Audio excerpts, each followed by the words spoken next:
दोस्तों आज मैं आपको बताऊंगा 5 सेंटेंस स्ट्रक्चर। वो कौन से हैं देखते हैं। पहला हमारे पास है you only have to in order to, आपको सिर्फ ये जानने के लिए। दूसरा हमारे पास है वेयर देयर इज़, जहाँ है वहाँ है, डील इन कारोबार करना।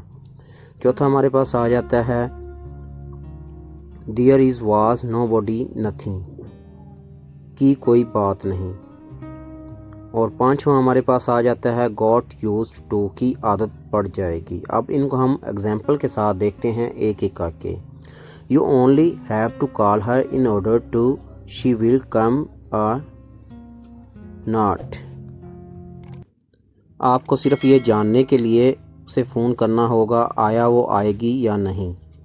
You only have to ask her in order to know what has happened, आपको सिर्फ ये जानने के लिए उससे पूछना है कि क्या हुआ है।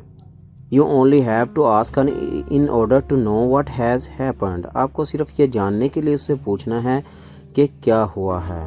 अब देखते हैं एक और सेंटेंस स्ट्रक्चर। दूसरा हमारे पास कौन सा है, एडवांस सेंटेंस स्ट्रक्चर 2 हमारे पास आ जाता है वेयर देयर इज़। अब इनको एग्जाम्पल के साथ देखते हैं। Where there is opposition there are rebellions, जहाँ मुखालफत होती है वहाँ सरकशी होती है। सरकशी मीन दंगा फसाद होता है। Where there opposition there are rebellions, जहाँ मुखालफत होती है वहाँ दंगा फसाद होता है।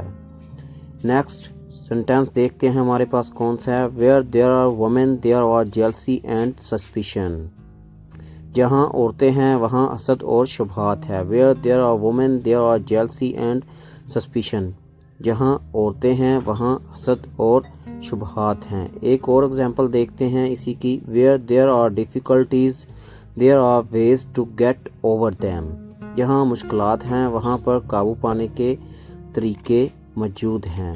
अब एक और एग्जांपल देखते हैं इसी की। Where there is a will there is a way, जहाँ मर्जी है वहाँ एक रास्ता है, मतलब जहाँ चाह वहाँ रहा, अक्सर किताबों में लिखा होता है। तो अब इनका जो मेन मतलब बनता है वो ये है जिसके लिए दिल में जगह हो उसके साथ गुजारा भी हो जाता है।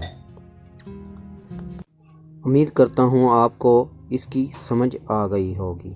सेंटेंस स्ट्रक्चर 3 हमारे पास कौन सा है, चलिए देखते हैं। डील इन कारोबार करना, जब कोई पूछता है आप किस चीज़ का कारोबार करते हैं या आप क्या कारोबार करते हैं तो इसकी इंग्लिश क्या होगी। What does he deal in, वो क्या कारोबार करता है। What does he deal in, वो क्या कारोबार करता है। आपसे कोई ये सवाल कर सकता है तो आप आगे से ये जवाब देंगे। He deals in old clothes, वो पुराने कपड़ों का कारोबार करता है। He deals in old clothes, वो पुराने कपड़ों का कारोबार करता है। ही डील्स इन लेदर, वो चमड़े का कारोबार करता है। इसी तरह और भी एग्जाम्पल आप दे सकते हैं। सेंटेंस स्ट्रक्चर 4 हमारे पास कौन सा है, देखते हैं। गॉट यूज्ड टू, अब इनको हम एग्जाम्पल के साथ डिस्कस करते हैं। I have got used to working now, मुझे अब काम करने की आदत पड़ गई है।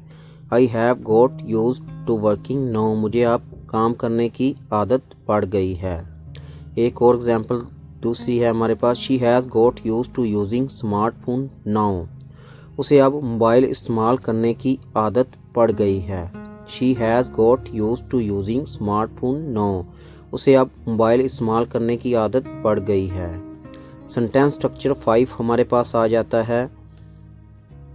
There is was nobody nothing, अब इनको हम एग्जाम्पल के साथ एक एक करके देखेंगे। चलिए शुरू करते हैं। There is nothing to worrying about, फिक्र करने की कोई बात नहीं। There is nothing to worrying about, फिक्र करने की कोई बात नहीं। जब कोई शख्स किसी चीज़ को लेकर परेशान हो आप उसे तसल्ली देने के लिए सेंटेंस बोल सकते हैं। There is nothing to mind, बुरा मनाने की भला क्या बात है। जब आप किसी को कोई बात कह देते हैं और छोटी सी बात पर वो बुरा मान जाता है तो आप उसको ये सेंटेंस इंग्लिश में बोल सकते हैं। There was nothing to weep for, रोने की कोई बात नहीं थी। There was nothing to weep for, रोने की कोई बात नहीं थी।